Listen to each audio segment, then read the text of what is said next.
Thanks so much for joining us here on the Dads United show. I'm so very honored and so very grateful to have you joining us today.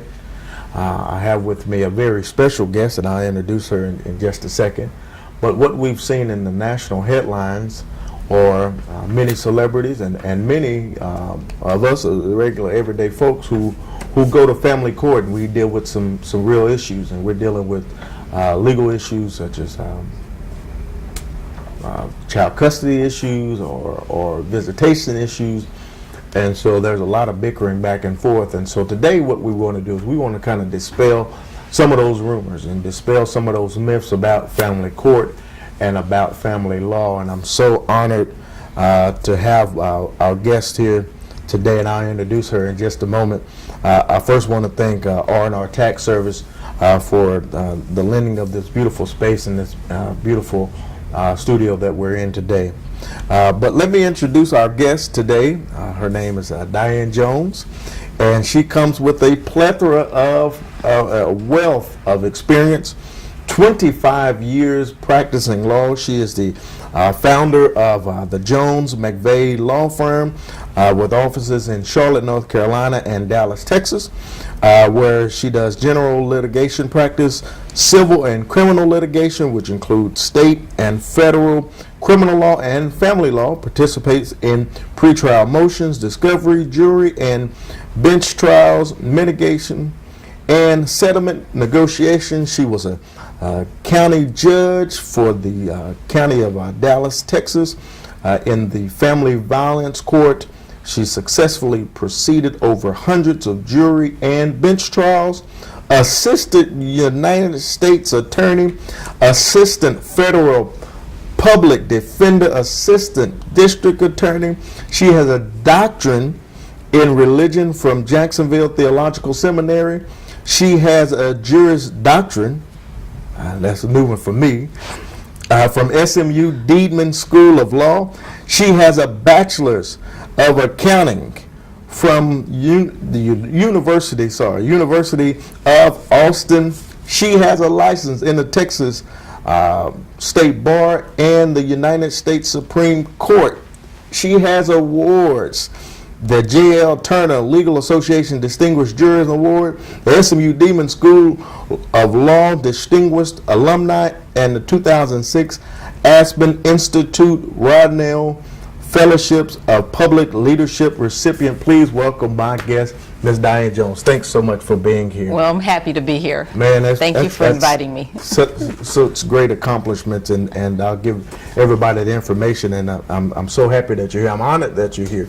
Let me ask you, what really made you go into family law? What was it that drew you to family court? Well, I was a judge of a criminal court, but my court was family violence court. So for 7 years, I presided over assault, misdemeanor cases, stalking cases, oh, wow. Things of that. So I would see people in the courtroom all the time.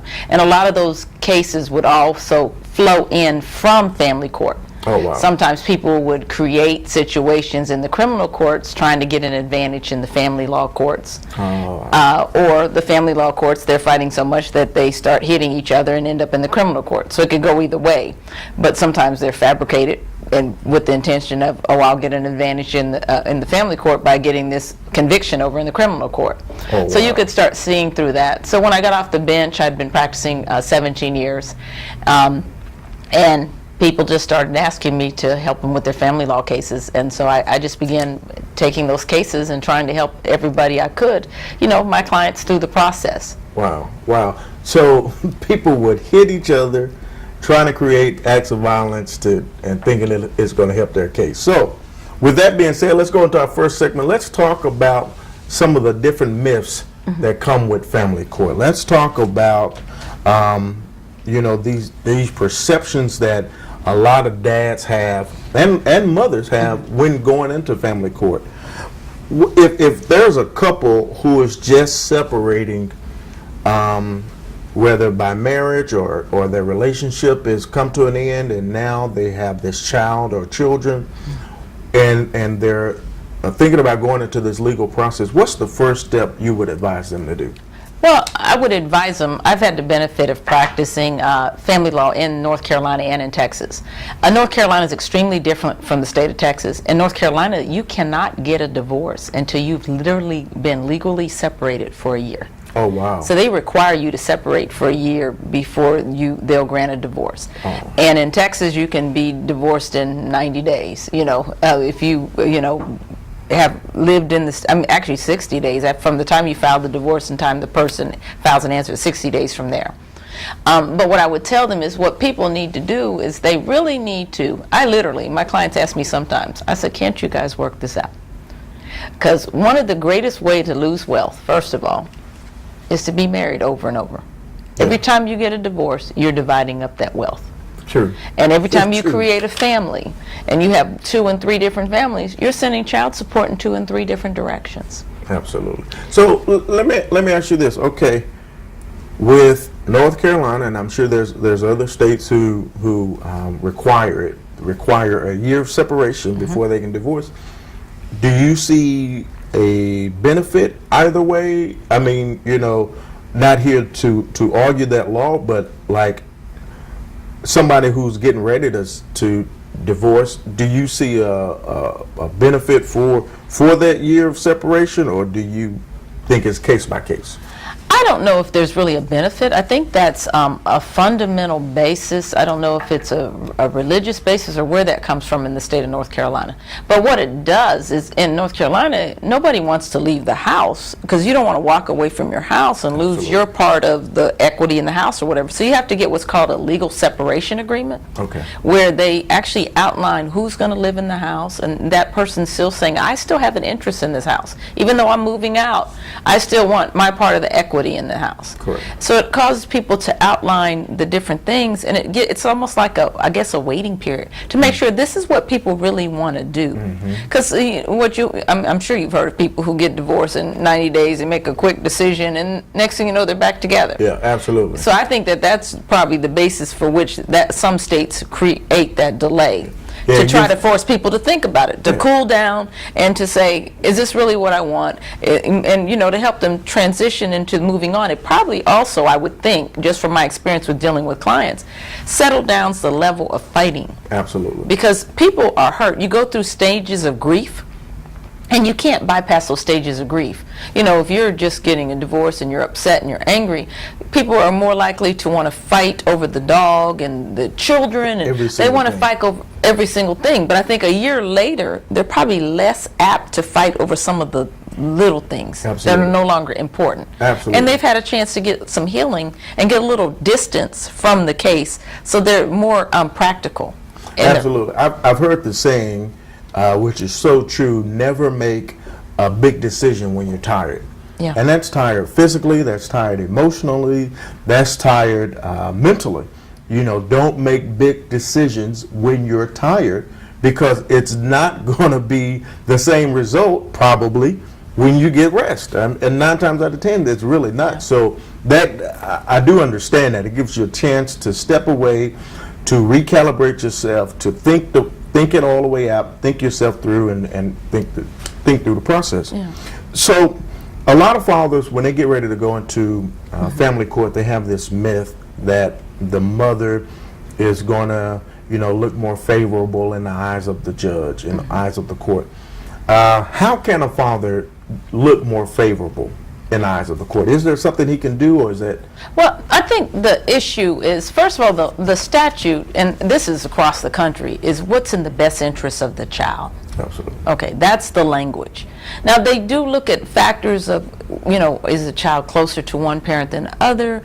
Which one's involved in doing their schoolwork? Which one goes to the PTA meetings?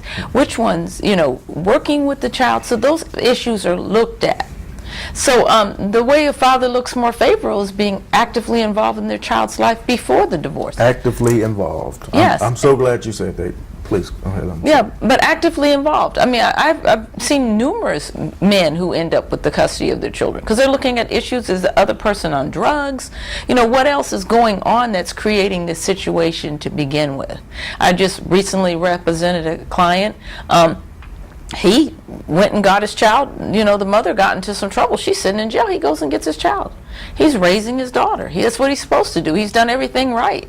And now we're in court trying to figure out who should get the child. Well, the common sense test, the child is well established, they're adjusted, they're in school, he's helping them do their homework, he's spending time with them, and here comes mom back out of jail, several years later. They don't want, the best interest of the child is to keep the child in a healthy, stable lifestyle. Absolutely. And so those are the factors the schools look at. They're not looking at who's the better parent, they're looking at what's the best for the child. Absolutely, absolutely. I'm so glad you said that, and that actually moves us into our next set of questions, which talks about visitation and custody. So we kind of just knocked out the first question I had of, does the mother automatically have the upper hand in the custody cases? But let me ask you this.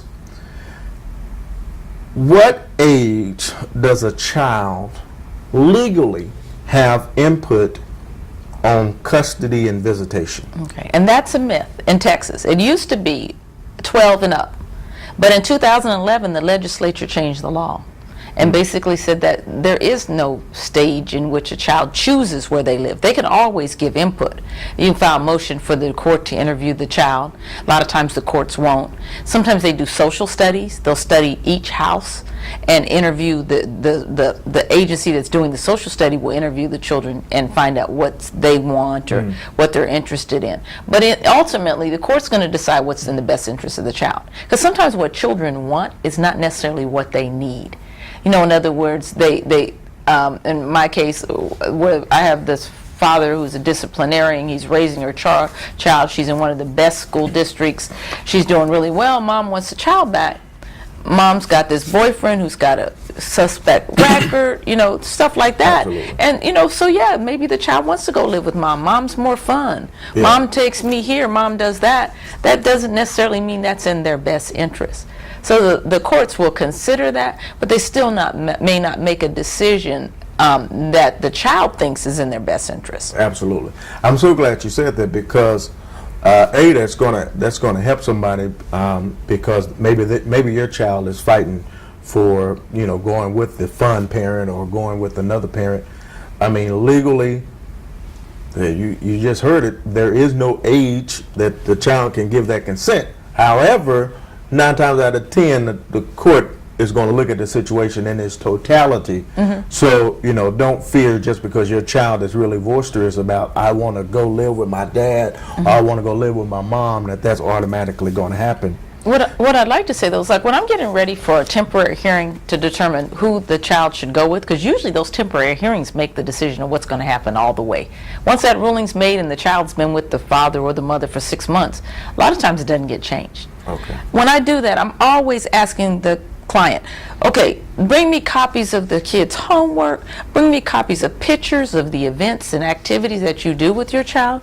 How are you engaged with your child? What is it you do? What are your values? Do you take your child to church? Why do you take your child to church? If they're in sports, why do you want this child in sports? Are you trying to get an identity, some need met, so you're putting a lot of pressure on your kids for athletics? Or is there some skill you're trying to get developed in them? So I ask all those questions and try to present that. So I say that again to say that these are things that need to have been taken prior to going to court. Absolutely. It can't be, I want my child now because, everybody's fighting over the kids. They don't want to pay child support. Absolutely. It shouldn't be about that. Absolutely, and which brings me to something I was going to get to later, but I want to just go ahead and bring it up. Some startling stats that I read, that 51% of custody cases, both parents agree on their own before mom becomes a custodial parent. 29% of custodial cases, the decision is made without any third-party involvement. 11% of custodial custody cases, the decision of mom to have custody was made prior to or during litigation. In 5% of custody cases, the issues were resolved after a custody evaluation. And this is something you'll appreciate. Only 4% of custody cases went to trial And of that 4%, only 1.5% completed custody litigation. So, you know, it sounds like it's a lot of people that's going to court, but those stats just say out of 100%, 1.5% is really coming before you. Most of the time people, they try to handle it on their own. Yeah. But let me say that part of that could be people run out of money.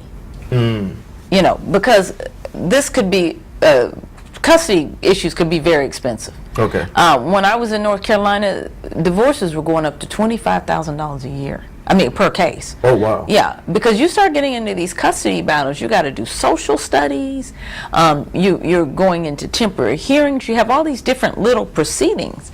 And so a lot of times what happens is everything gets resolved in mediation. They pay a mediator and they sit down and get things mediated and divided up the property to figure out what the visitation schedule is going to be for the kids, da-da-da-da-da. So I would think those stats are a little bit skewed, but the reality is most people know what they want.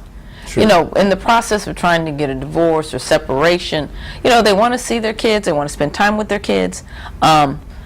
A lot of times men have jobs, they're traveling, they got business, so they realize I can't really take care of this children the way I'd like because I've got to be in New York next week and here or there, and trying to balance all that. And you've got to have a strong support system if you're going to take the children.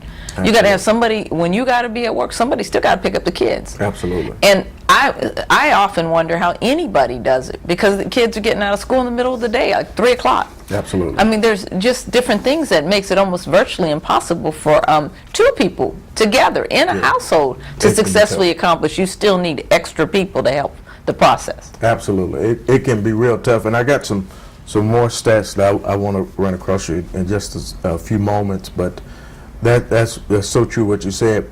Let's talk about this hot button issue of child support. Okay. Child support, child support, child support. I mean, you see it all over the country that, you know, this celebrity is going through this case, and, you know, the mother wants $50,000 a month for this one child, and so the guy is screaming, the dad is screaming, this is unfair, unfair, unfair. So let's address a few questions.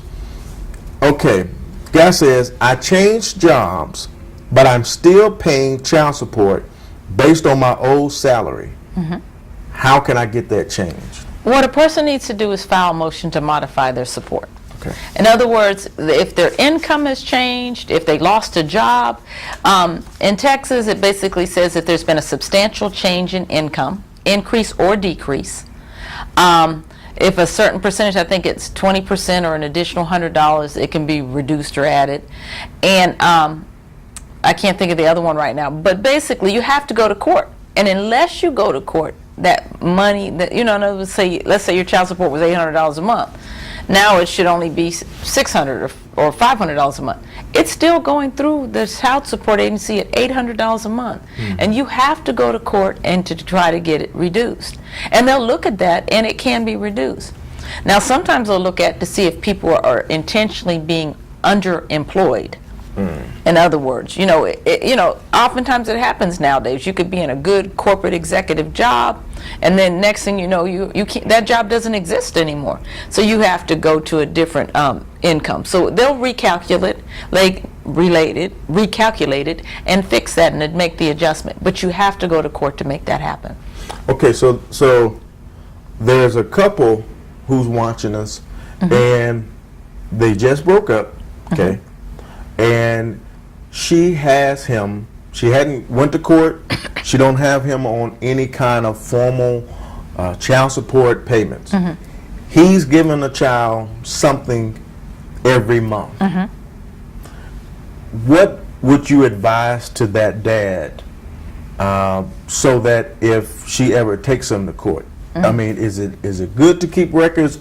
Should he put child support on himself? What's the best way he should go about that? Let me just give you a few examples, and then you decide, and I'm going to tell you what I think. Okay, I've got a bunch of cases in this situation. Okay, I have one case where, and a friend just told me this the other day. Her son was paying, they were keeping records, paying with checks, documented everything. Went to court, judge, I think, was a wrong ruling. Basically said, I don't care what you did, and I don't care that you got a receipt. If it didn't go through the Attorney General's office, I'm not considering it. Oh, I wow. think that was an inappropriate ruling. They could have appealed, but once again, that cost money. Absolutely. On top of that, I got a client right now.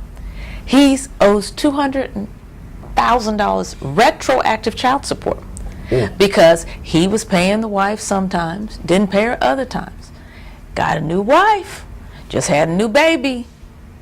Now she mad. Yeah. She goes and files for child support. The court orders retroactive child support for 4 years back. Oh, wow. So now they come back with these 4-year back child support at 6% interest accruing.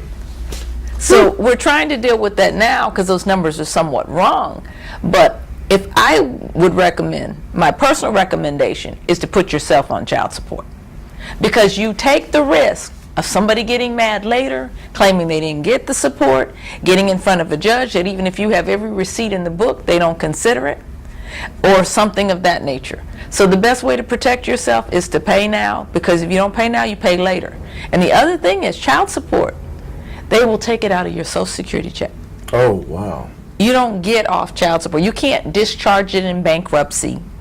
It doesn't ever go away. The child can be 20 years old, and they'll be taken out of your Social Security check to pay that woman back from all the years you didn't pay. Oh, go see the courts, brothers. Do not be afraid. You do have rights out there. You know, you just heard great examples. Don't let these stories out there of other people's bad experience scare you from at least asking the questions. You know, people sometimes, they get false information from hearsay. Go ask the questions of the people who know. I'm so glad you said that. Thanks so much. Let me ask you this. A father said, I live out of state. Can the child support payments be taken into consideration the travel expenses involved in visitation? Okay.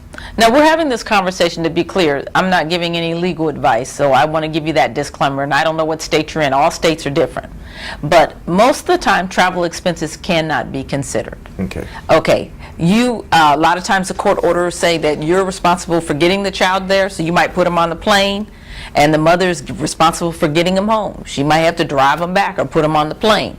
You know, so those things are factored in. They're not factored in as child support, though. I mean, you still got to pay whatever that amount is. Okay. And let me be clear, child support. Child support is for the benefit of the child. Okay. Okay. And so there's a lot of myths. I think you're probably going to ask me a question, how do I control... How do you control what she spends it on? Because a lot of guys have that issue. You know, I send her this check, and then next thing I know, she's going to the mall. Okay. How can I control that? And she go in the mall and she got her nails done and got her hair did or whatever. But the reality is, if you look at, let's say you're giving her $400 a month. Ask yourself, can a child really live off $400 a month?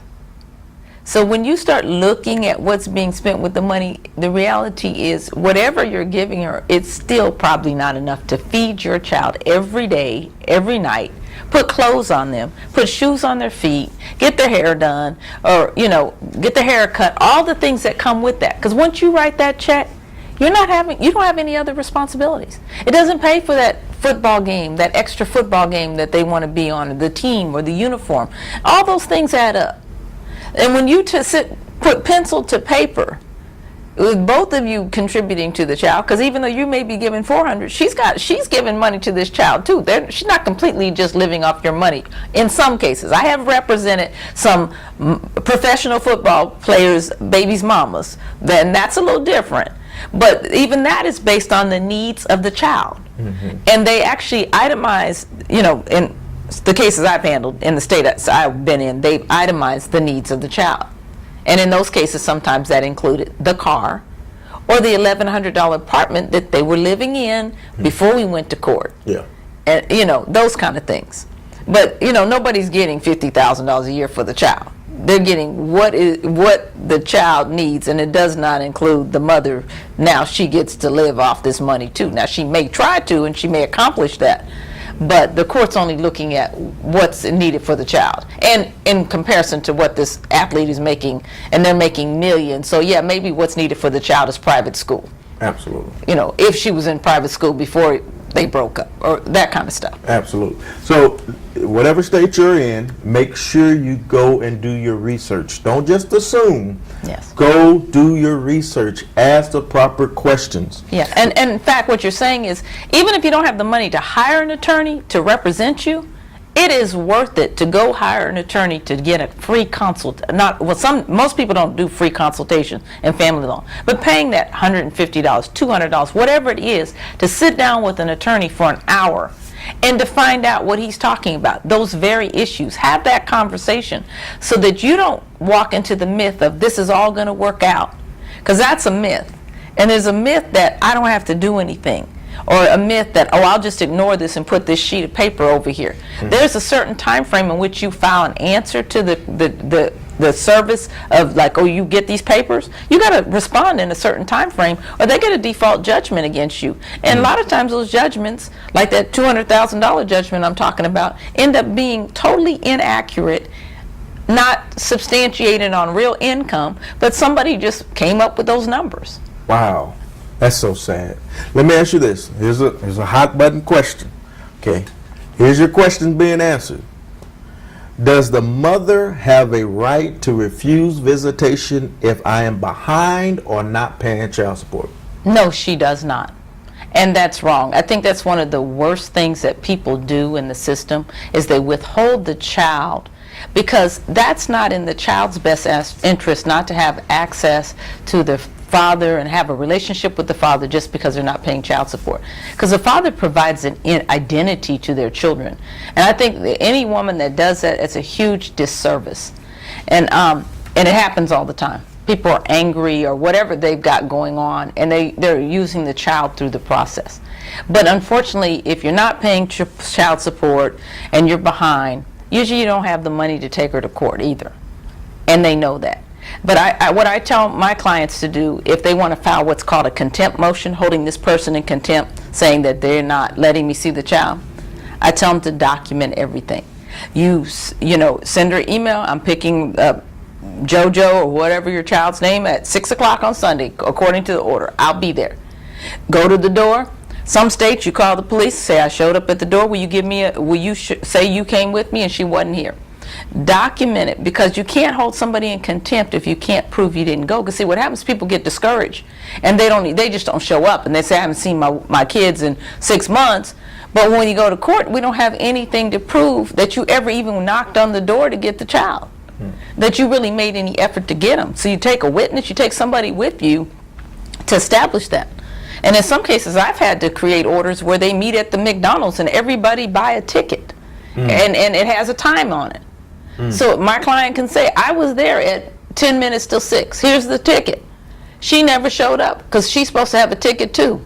Oh, wow. Because I've had to do orders like that because we know they're not coming.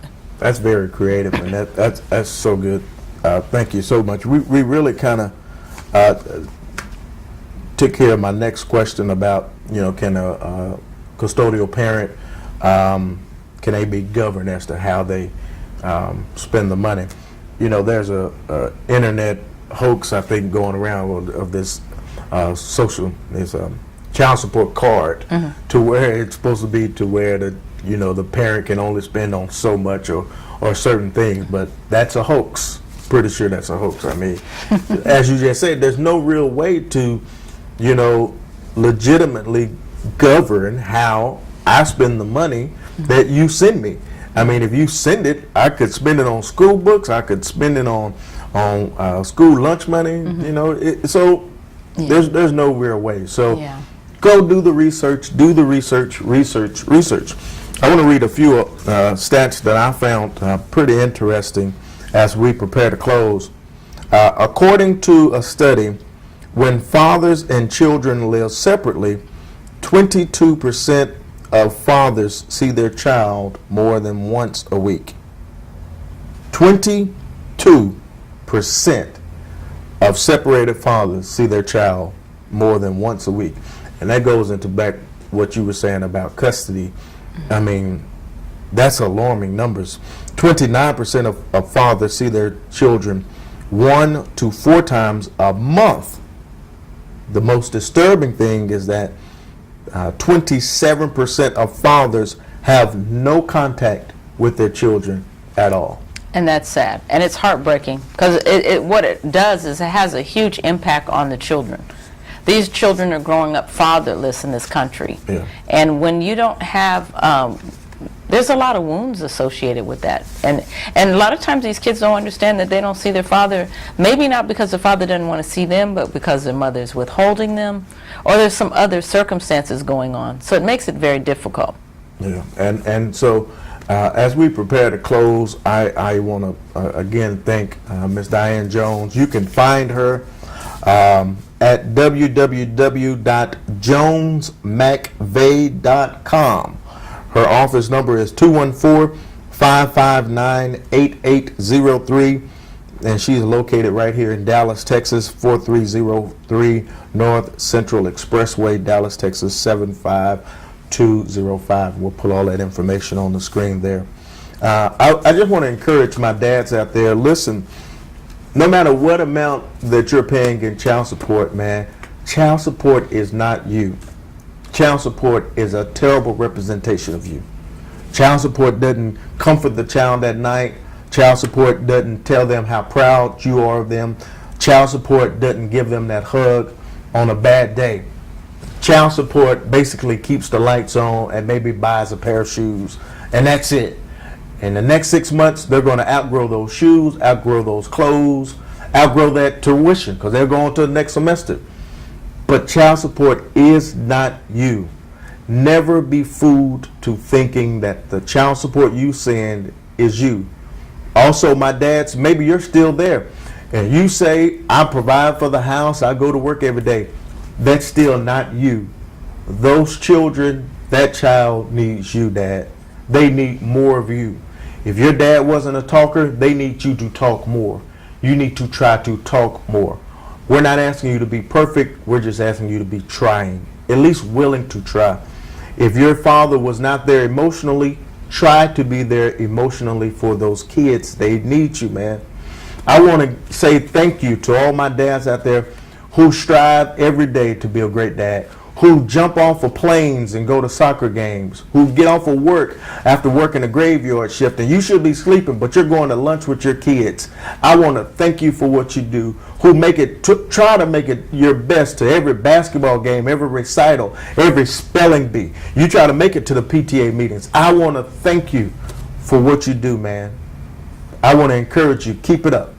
You may not see the seeds you are planting in those children right now. They may be 4 and 5. They may be teenagers. You may be going through that hard stage of teenagers, and you feel like everything you're doing is for naught and it's worthless and they don't need you.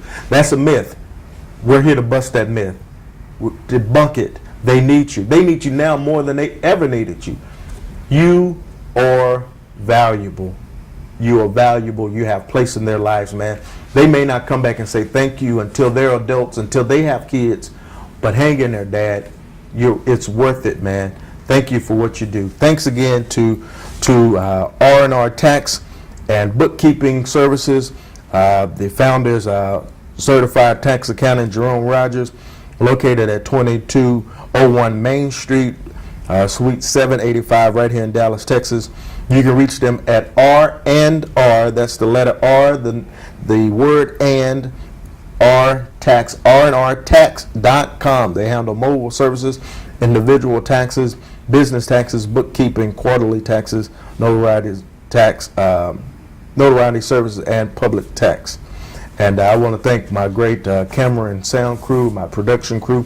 Remember, you can follow Dads United on Instagram at Dads United, on Facebook, facebook.com/Dads United USA, or go to our website, dadsunitedusa.org. Remember, do the research, brother. You do not have to go to court blindly. You do not have to get derailed because maybe she's going after you through the legal process. Do your homework. Go in there. Document, man. Know your rights. You do have rights, and so you should exercise them. Thank you so much for joining me again. Oh, you're welcome. It was an absolute pleasure. I enjoyed our conversation. Can't wait to do it again. All right. Remember, you can always keep us, you can always follow us on Dads United and on our website. Take care, and we'll see you next time. Have a great day.